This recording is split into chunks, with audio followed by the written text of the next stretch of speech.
Saludos a toda la gente de YouTube y bienvenidos a un nuevo video de este canal, tu canal Hipster Posmos. Si eres nuevo en este lugar, te recomiendo que si te gusta lo que estás viendo y te gusta el trabajo que vas a ver a continuación, me apoyes dándonos like, suscribiéndote, comentando y compartiendo nuestro contenido para así ayudarnos a llegar a cada vez más personas. En esta ocasión les traigo una pequeña narración de un pequeño cuento que es bastante interesante y que nos habla mucho de las cosas que hemos vivido a lo largo de lo que ha sido el último año. Todo lo que es el aislamiento, la soledad, el abandono, un resurgimiento de ideas un tanto conservadoras, etcétera, etcétera. Se trata del cuento corto Pandemia, escrito por una de las narradoras, poetas y dramaturgas más importantes que ha tenido México, Gabriela Rábago Palafox. Fue justo con este cuento que ganó en 1988 el Premio Puebla de Ciencia Ficción,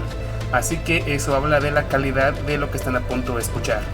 El cuento es bastante larguito, así que no quiero hacer mucho énfasis en esta intro. Simplemente recordarles que si quieren ver más narraciones mías, arriba les dejo una lista de reproducción. Sin más por ahora, pasemos al cuento. Pandemia. Había llovido.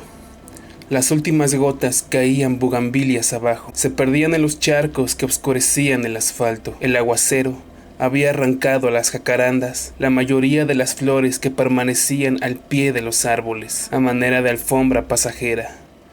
Entre las ramas cantaba estridentemente el pájaro aquel, grande, negro y naranja, que Elisa había logrado ver solo un momento. El canto era alto y claro, como una recurrencia del alba. Le fastidió, igual que otras veces, no poder imitarlo. Mauricio sí podría, pensó. Lo escribiría, incluso en notas musicales, y lo silbaría hasta que ella pudiera retenerlo en la memoria. Pero ya lo veía tan poco. Lo extrañaba. Pese a haber aprobado su decisión de refugiarse tras la cortina, en alguna pequeña ciudad al otro lado del mundo, donde la música ocuparía todavía un lugar preponderante y, sin que importara el número de víctimas semanales que cobrara el mal, se llevaran a cabo los conciertos planeados en la sala suavemente iluminada para crear un clima de recogimiento. La acústica engrandecida en la que se afinaban los instrumentos de la orquesta y, frente a un atril, a derecha o izquierda del director, Mauricio se perdía en los caminos paralelos del pentagrama. Así fue durante la guerra. Apenas los bombardeos pudieron detener la vida cultural. Le había dicho, con su habitual tono sereno, la noche que cenaron para despedirlo. Él mismo había hecho el vino rojo que bebieron, en sus ratos de ocio y los espacios ganados al comedor y al baño de su casa. Indudablemente, a donde iba, el vino sería mejor. Y, sin embargo, nunca como ese, pensó Elisa, y escuchó atentamente sus razones para emigrar. En todo caso, su ausencia podría no ser definitiva, o ella podría reunírsele. Era cuestión de considerarlo y aprender el idioma.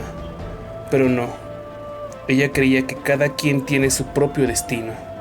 Y los hermanos, le dijo, son como uvas en un racimo, que se van desgranando paulatinamente hasta que solo queda el sarmiento. Se escribirían. Llegarían las tarjetas postales con reproducciones de pinturas famosas. Por allá los museos continuaban abiertos, llevándole la nostalgia de ese amor peculiar de los hermanos que oscila entre tantos otros y conserva la magia de la infancia, las cosas perdidas, las transgresiones. También llegarían fotos de Mauricio en ropa de invierno, de etiqueta para los conciertos, en bañador al lado de una alberca, porque allá todavía era posible darse un chapuzón o meterse al vapor sin miedo al contagio.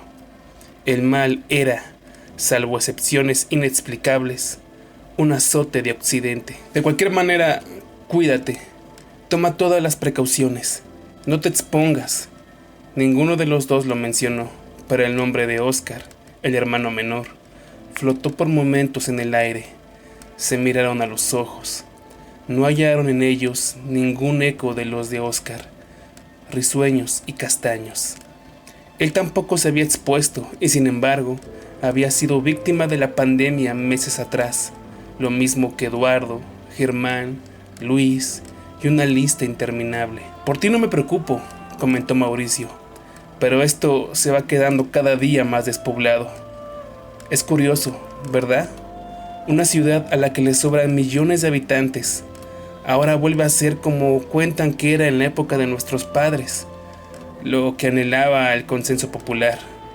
Una ciudad semivacía, con grupos de mujeres más o menos aislados.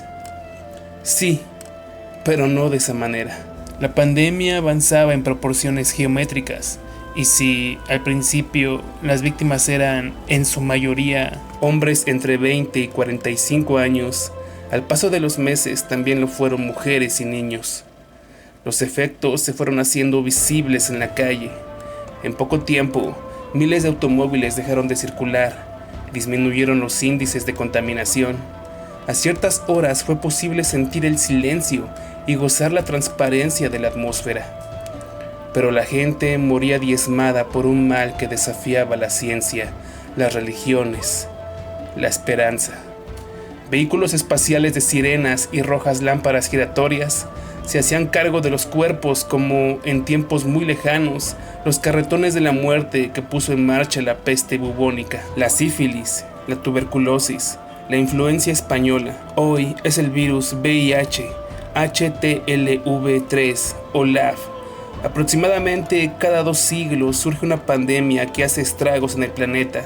Elisa recordó la conferencia dictada por la doctora Benseñor, directora del proyecto para la investigación y control del mal. Si viéramos esta pandemia dentro de su perspectiva histórica, quizás nos parecería menos terrible. Me gustaría enviar a todos, a los seropositivos especialmente, un mensaje de esperanza. Estar infectado con el virus HTLV3 no significa una sentencia de muerte. No todos morirán, no todas moriremos. Existen personas infectadas que, sin embargo, no presentan síntomas. Eventualmente saldrán del contagio ilesas. Un porcentaje de los individuos transmisores no desarrolla el síndrome del mal. Se presume que existe en ello alguna razón genética. Quienes trabajamos en el proyecto estamos consagrando a él nuestro mayor esfuerzo. Hemos hecho a un lado asuntos e intereses personales para procurar la elaboración de una vacuna contra el virus VIH. Esperamos hallarla antes de 4 años.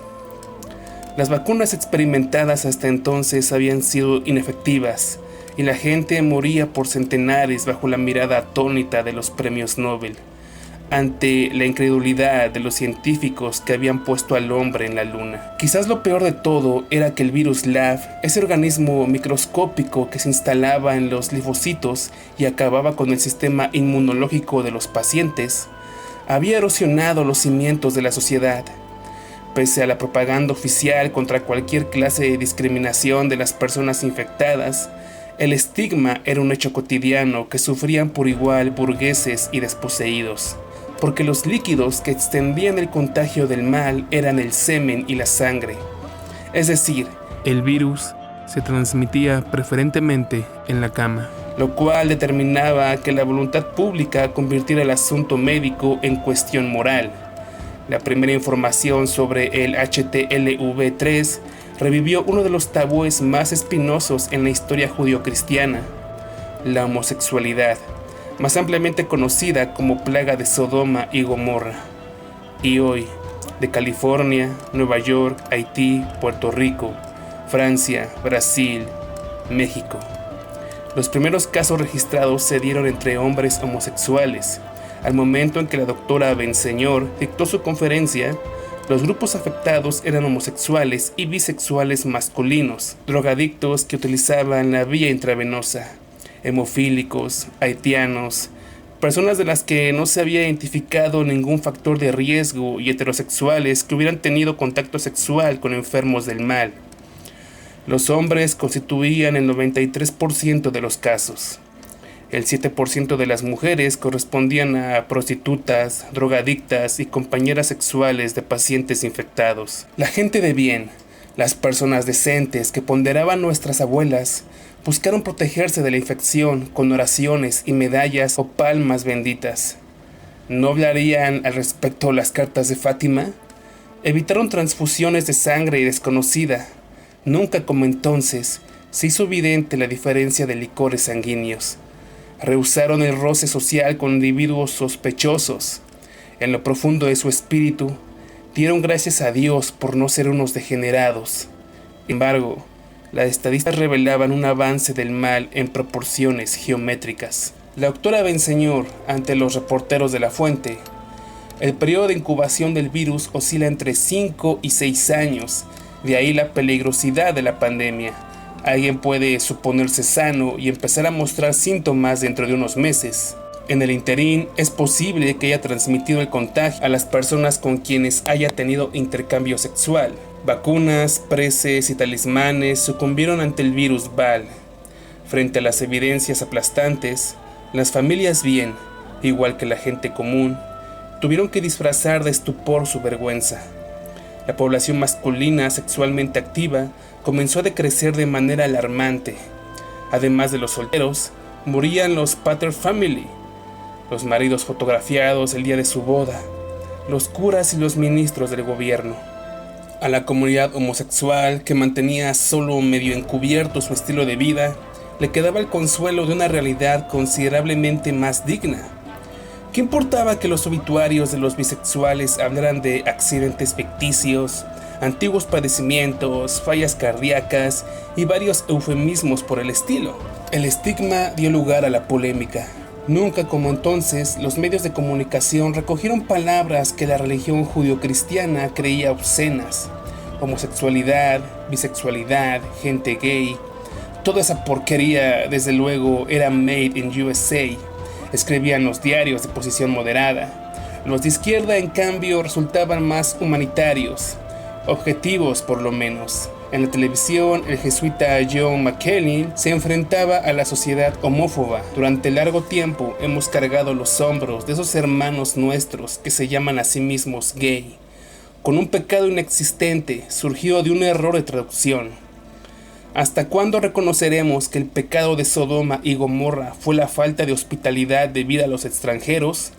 Es decir, la falta de amor, y no el de la lujuria homosexual como tanto se ha difundido. Nos hemos olvidado del amor y osamos castigar a quienes tal vez sí lo practican, simplemente porque no estamos de acuerdo con sus preferencias sexuales. Dejemos la pandemia en manos de los médicos. Hagamos nuestras oraciones para pedir que el amor brote de nuevo en nuestros corazones. Muchos televidentes se escandalizaron por la intervención de McNeil.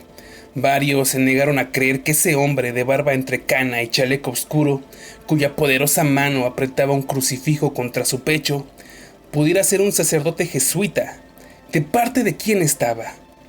No soy homosexual ni padezco el mal, respondió la más burda de las oposiciones, pero quisiera honrarme de ser cristiano. El mismo canal televisivo dio tribuna a un muchacho alto, de hermosas y serenas facciones, que habló en nombre del Front d'Armament Gay de Cataluña. Se habla de que nuestro amor mata, y eso es cierto solo en parte. A todos vosotros, gays y lesbianas principalmente, que sabemos claramente lo que queremos, y a todas las personas que luchan para conseguir el pleno derecho de nuestro cuerpo, a todos les decimos que el amor o la práctica homosexual no mata, y suponiendo que lo hiciera, preferimos morir de este amor, y no a consecuencia de los otros amores que sí matan de verdad. Consideremos el amor de los señores que tienen el poder a las bombas, armas, misiles y centrales nucleares. El amor de estos mismos señores a los medios de comunicación con el fin de anular el cerebro de cada persona y así podernos manipular tranquilamente. El amor del gobierno de los Estados Unidos a las dictaduras que asesinan con toda impunidad. El amor del Vaticano a la decadencia y el estancamiento. Amores todos esos que sí son verdaderamente terroríficos y destructores. Elisa siguió avanzando por la calle sin gente. Ahora la mayoría de las veces iba de un lado a otro caminando. El transporte público también había disminuido y era difícil conseguir gasolina. De modo que para las distancias cortas o regulares, el auto se había convertido en artículos del pasado. Los diferentes barrios de la ciudad tenían el codiciado aspecto que solo hacían posible, en otros tiempos, los periodos de vacaciones. En algunas zonas no funcionaban ya los semáforos. En otros, las cortinas metálicas de los negocios no se levantarían más. Sería fácil trazar sobre un mapa el avance del mal. Los reductos eran pocos y aislados, y era una suerte encontrar de repente una tienda o una cafetería funcionando. Elisa se cruzó con un grupo de niños que jugaban a la ambulancia. Dos hacían una imitación bastante convincente de la sirena. El enfermo se revolvía en el suelo mojado, apretándose el abdomen con ambos brazos. Los socorristas le ponían inyecciones invisibles y lo tranquilizaban con frases que sonaban muy profesionales. «Le quitaremos su propia sangre», dijo uno, «por si la necesita luego. Si le ponemos una transfusión podría contagiarse del virus». Muchos de estos niños habían perdido a sus padres, de modo que el Estado o personas ajenas los tomaban a su cargo. La familia del momento era completamente distinta de la familia nuclear que se había impuesto hace unas décadas antes de la aparición de la pandemia. Elisa y su compañera habían adoptado a Daina, la niña de los gitanos que ocuparan la casa al fondo de la calle. Los trámites de adopción emergente eran sencillos y rápidos. Bastaban 2 firmas y un sello para que los menores adquirieran un nuevo hogar, sin averiguaciones ni impedimentos. Era un asunto primario de sobrevivencia y cuestión de suerte si, además, los niños recibían amor. Daina tenía con ella casi 6 meses y se adaptaba admirablemente a los cambios que se le habían presentado. Preguntó si debía llamar madre a alguna de las dos, si podía cambiar su propio nombre por el de Nefertiti, si seguiría yendo a la iglesia para cantar en el coro. Le gustó Elvis Presley e hizo una coreografía sui generis para su versión de Are You Lonesome Tonight? Observaba todo, pero sus cuestionamientos eran escasos. En la época de la pandemia, a los niños no les sorprendía nada. O eso parecía. Las nubes apretujadas soltaron una llovizna súbita y Elisa aceleró el paso hasta llegar a la nevería. El letrero de neón rojo, el interior iluminado, le provocaron un suspiro de alivio. Unos segundos después se miraba en el enorme espejo rectangular de la casa Chandoni, fundada en 1939. Mecánicamente se alisó el cabello, tenía algunas canas en las sienes, pero la consoló pensar que Mauricio, 8 años menor, tenía muchas más. Recuperar lo negro del pelo era cuestión de ingerir vitamina E o extracto de ginseng, no recordaba cuál. Su abuela nunca quiso pintárselo y Elisa, de niña, le agradecía su apariencia de abuela clásica con lentes y vestido oscuro. Ella la llevó a Chandoni por primera vez. Entonces, la niña que era Elisa apenas sobresalía de la barra y gozaba indeciblemente frente a la copa de hot fudge con helado de avellana cubierto de crema chantilly y nueces que el amor de la abuela le obsequiaba. Lo iba erosionando con la punta de la cuchara mientras la abuela platicaba con don Pietro, el dueño. Los parroquianos de las mesas dejaban el sitio a quienes llegaban, y en el ambiente predominaba el olor de café fuerte que las meseras servían humeante. Hoy, esas mismas meseras de uniforme color de rosa y delantal blanco cuchicheaban y sonreían al otro lado de la barra. Estaban un poco más delgadas o más gruesas. Quizás se les notaba un exceso de maquillaje, pero eran las mismas, prodigiosamente conservadas a régimen de cremas de mamey o elote, pensó Elisa. También las cartas del menú eran las mismas, y el mobiliario, las lámparas, la pintura mural con una vista de Venecia, el mosaico que representaba la torre de Pisa, el jardín del fondo que se veía a través de una vidriera. En una mesa próxima al jardín, una mujer de mediana edad bebía a sorbos el café, la mirada perdida en un punto impreciso. Una niña devoraba su casata al lado de la abuela, nadie más. Elisa se acomodó en una mesa de la orilla. La empleada no tardó en entregarle la carta. Sin verla, pidió un hot fudge con helado de avellana y un vaso de agua. El tocacintas reproducía las voces de The Platters. Pensó que al otro lado del mundo su hermano estudiaba el violín, probablemente con las manos ateriadas, enfundado en un abrigo de invierno, y que tal vez se parecería a Rodolfo en Bohème. Remember when I first met you. My lips were so afraid to say I love you. Sacó del bolsillo su última carta y la releyó. Muy bien, en continua actividad. La semana pasada intervine en un concierto que se dio por la inauguración del monumento en honor de los homosexuales asesinados durante el imperio del nazismo. Son 3 grandes trozos de mármol color de rosa, imponentes, brillantes. A uno se le frunce algo dentro cuando lo ve. Creo que, más que nada, por la paradoja que significan estos momentos. Siento mucho la muerte de tu amigo, Eduardo, ¿verdad? Y que te haya removido la pérdida de Oscar. ¿Quién creería? Yo siempre aposté que este hermano nuestro moriría de viejo, sobre un escenario, cantando su personaje favorito, como Leonard Warren, pero se le atravesó este virus de mierda. Primero Oscar. Oh yes, I'm the great pretender, pretending that I'm living well, lejos y avergonzado. Luego Eduardo, que era casi un hermano, o más que eso, convertido en un niño aterrado, que lloraba inconteniblemente mientras la abrazaba y repetía en tono doloroso: es que no quiero dejar solo a Rafa. Tú no sabes cuánto lo amo. Tampoco sé cómo decírtelo. Ni siquiera sé si voy a decírselo. Después, nada más el llanto y una expresión que no era ya de este mundo. Eduardo u Oscar, con los ojos enrojecidos de llorar, oliendo el perfume más sofisticado del momento, jalándose desesperadamente el cabello teñido de rubio. La mesera le sirvió el hot fudge, un sundae y un arlequín. Atajó con un gesto la protesta de Lisa. Cortesía de la casa. Hoy es nuestro último día. Vamos a cerrar hasta nuevo aviso y no vale la pena que el helado se desperdicie. Si puedo, empacárselo en nuestro envase frigorizado para que su hija lo pruebe. Es una lástima que nunca la haya traído por acá. Sí, gracias.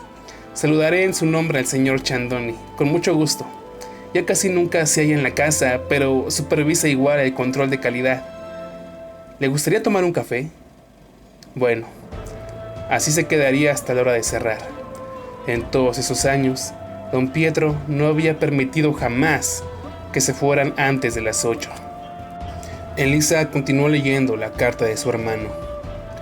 Es casi un hecho que dentro de un mes reducirán el número de vuelos. Eso se dice. Yo temo que lo suspendan en definitiva. Dime si quieres venir y te enviaré dinero.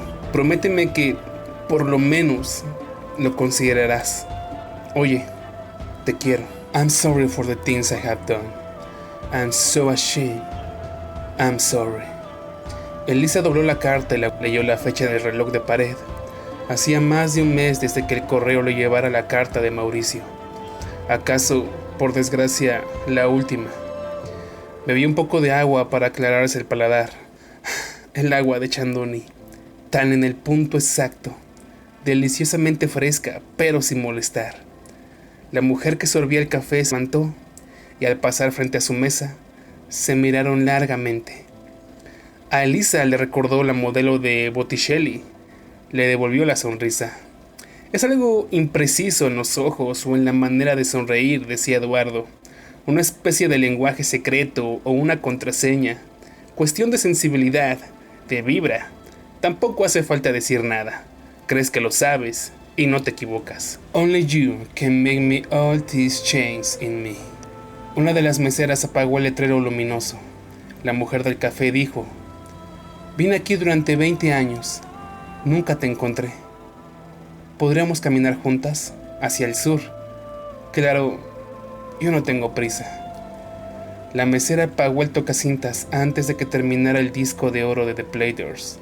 Le entregó a Lisa el helado para la niña de los gitanos que ahora era suya. No se preocupe, garantizamos la estabilidad de la crema por 3 horas. Después, ella y la modelo de Botticelli salieron y empezaron a andar lentamente. No se volvieron a oír el gruñido de las cortinas metálicas que cerraban hasta Dios sabía cuándo. La nevería italiana de Pietro Ciandoni.